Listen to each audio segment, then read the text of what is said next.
The media, of course, have every interest in blowing up everything bad about President Trump to inordinate heights of outrage. And that's not helping either. So the media continue to take very seriously Omarosa Manigault, even though she has had nothing. And that's what's really astonishing about the Omarosa Manigault story. So Omarosa is going around talking incessantly about all of the tapes she has. She has not released one seriously damning thing about the Trump administration. She really hasn't.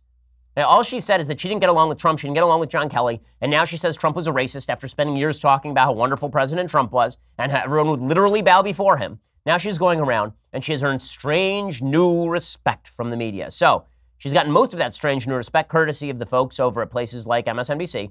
In a grand meeting of the minds, Al Sharpton had on Omarosa on MSNBC over the weekend, and they were talking about race.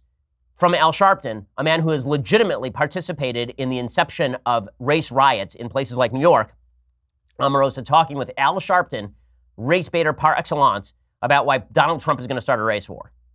We have a lot to lose. And in fact, we're losing right now because Donald Trump is disingenuous about his engagement and his outreach. And in fact, I believe he wants to start a race war in this country. You know, for a lady who was fired from the administration, did not quit, it's pretty wild for her to suggest that Trump wants to start a race war in the country. It's particularly rich for her to be saying this to a guy who legitimately has started race riots in the United States, or at least allegedly been involved with the inception of those race riots, particularly the 1991 race riot in Crown Heights that claimed the life of an Orthodox Jew. But I guess that the media have to be treated with respect here.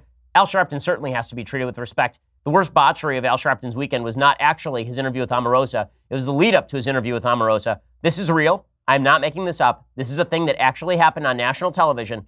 Is it fair to say Al Sharpton is a dummy? I think that based on clips like this, the ongoing battle between Al Sharpton and his teleprompter is one of the great battles in human history. I mean, it really is like it's like the Battle of Stalingrad, really, Al Sharpton versus his teleprompter. So here is the best clip of the weekend, bar none. It's just fantastic. You know what they say about payback? It's a real, well, I'm sure you know the word I'm thinking of. So in the words of my late friend Aretha Franklin, show some R-E-S-P-I-C-T.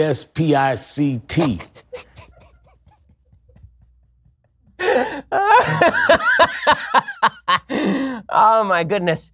Well, you just hope that Al Sharpton is never in a position where he's on Wheel of Fortune and you have the R, the S, the P, the C, and the T, and then he has to buy a vowel.